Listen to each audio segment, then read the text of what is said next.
Well, thank you, Dick, and it's great to see him live and in person rather than on TV 3 or 4 nights a week, isn't it? I mean, this is... We are really, when I first talked to Dick, and someone stopped me before and said, how'd you meet him? Well, I just called him. I emailed him first, and he called me back, and we kept emailing and calling back and forth. We couldn't get together a date to meet and all. And I said, well, you know, would you be interested in coming up and talking, or can I come down and talk to you about a governor's race here in Massachusetts? He said, oh, no, I don't do anything in this country any longer. Well, what do you mean? I see you on TV 2-3 nights a week. Well, I don't do anything in this country anymore. I wouldn't be in... that Massachusetts was not a fact part of the United States. Right. Well, we did. That's right.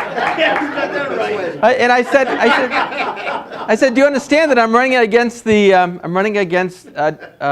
Obama's campaign chairman, the governor of Massachusetts, Deval Patrick. South side of Chicago, just like Barack Obama. South side of Chicago. Everything that happened in 2006 on our campaign back then against Deval Patrick was basically a mock-up for what happened in 2008 for the presidential election. He says, well, I said, are you sure? He said, no, I don't want to do anything.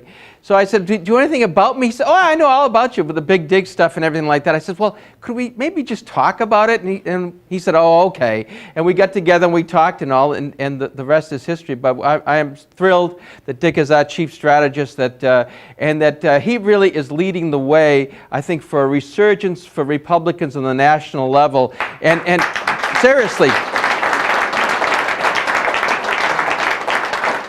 no one in this country has been more spot on before to tell us exactly what is going on with this administration relative to taxing and health care, alleged reform, and what the insiders up on Capitol Hill are doing to us than Dick. And I asked him, are you a Democrat or Republican? He says, well, I can tell you this. He says, I hate the leaders of both parties equally. So we're sort of akin there.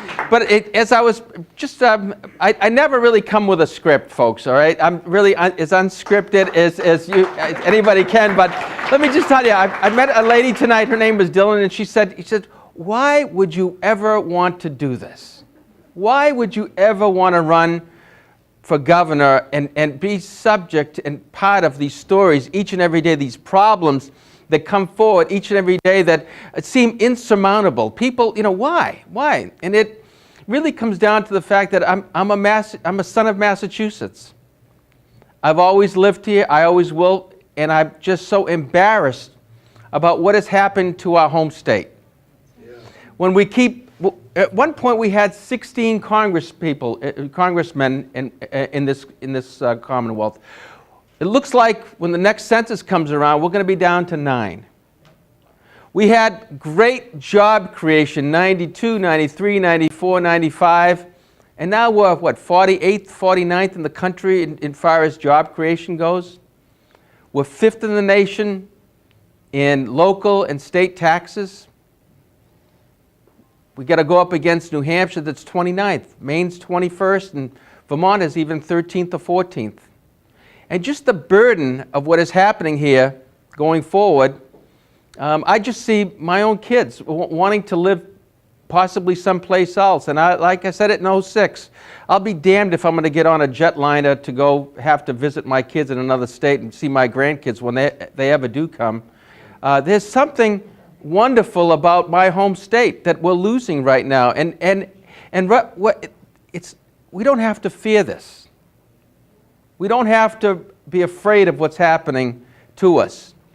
This is the time when you just say, enough is enough.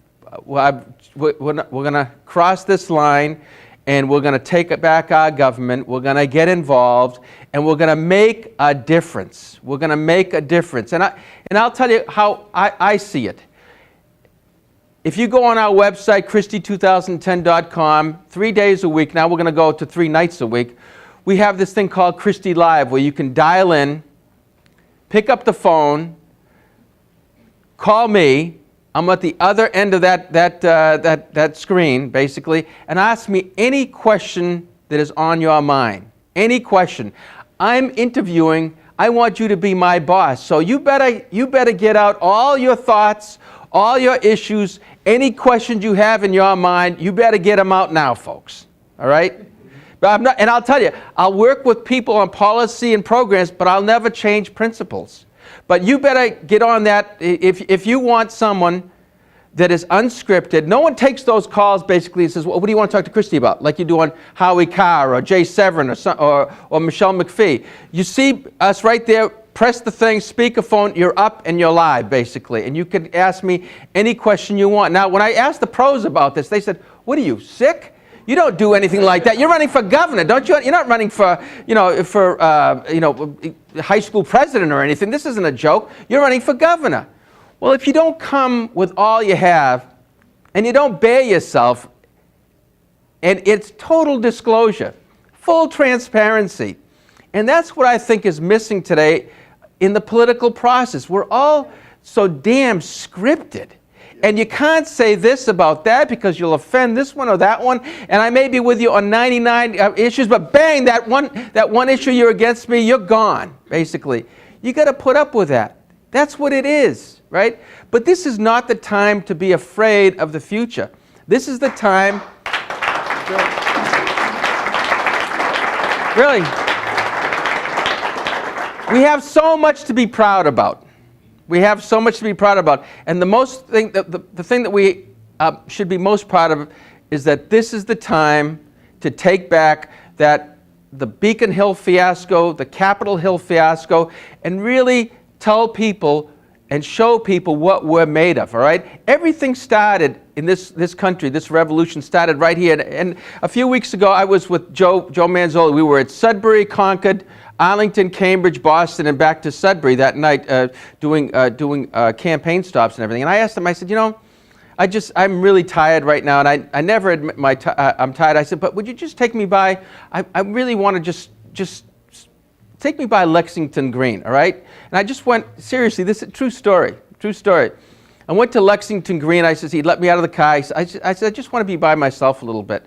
And I just walked around there, and you just looked around, you said, this is where it all happened. Mm-hmm. This is where it all came together when, folks that had nothing stood up to the greatest power in the world and took back and created what has been the greatest government in the history of this world. And I just felt so...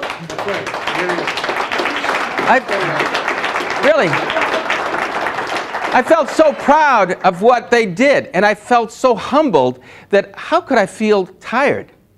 Just because I've been out campaigning for a few days straight and all. Well, this is nothing. This is nothing. They put everything at risk. Everything at risk. Then we went on to the Concord Bridge, right?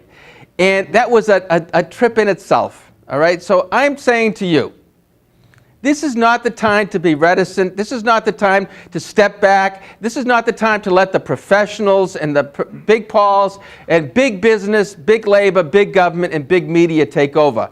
This is the time for regular people to stand up and say, I don't agree with what is happening to my life, my country, my kids' future, and I'm going to stand up and damn it, I'm going to change it.